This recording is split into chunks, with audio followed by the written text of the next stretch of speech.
4 месяца, буквально с 1 числа июля, вы нам подарили всей стране большой праздник, разместили здесь цирк, которого давно здесь не было, более 30 лет, даже, по-моему, в преддверии войны, уже года 2 точно цирк сюда не ездил.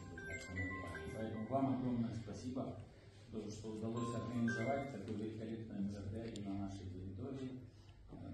Там, у вас, наверное, цифр побольше, но в всяком случае мы дали цифру отдельно, то, что удалось сделать вам для детишек наших, отдельную программу, там более 1500 детей посетило на безвозмездной основе.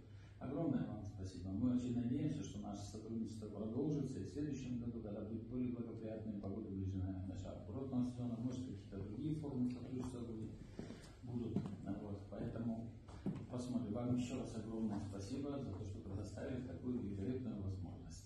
Спасибо. Спасибо. И благодарности, в первую очередь, жителям Абхазии, гостям одной из самых красивых стран на планете Земля, людям, которые приходили в наш цирк, детям в первую очередь. И мы на первом спектакле были все вместе с правительством Республики Абхазия, и мне очень запало в душу, в сердце, как взрослые люди, как дети аплодировали, смеялись и радовались этому событию.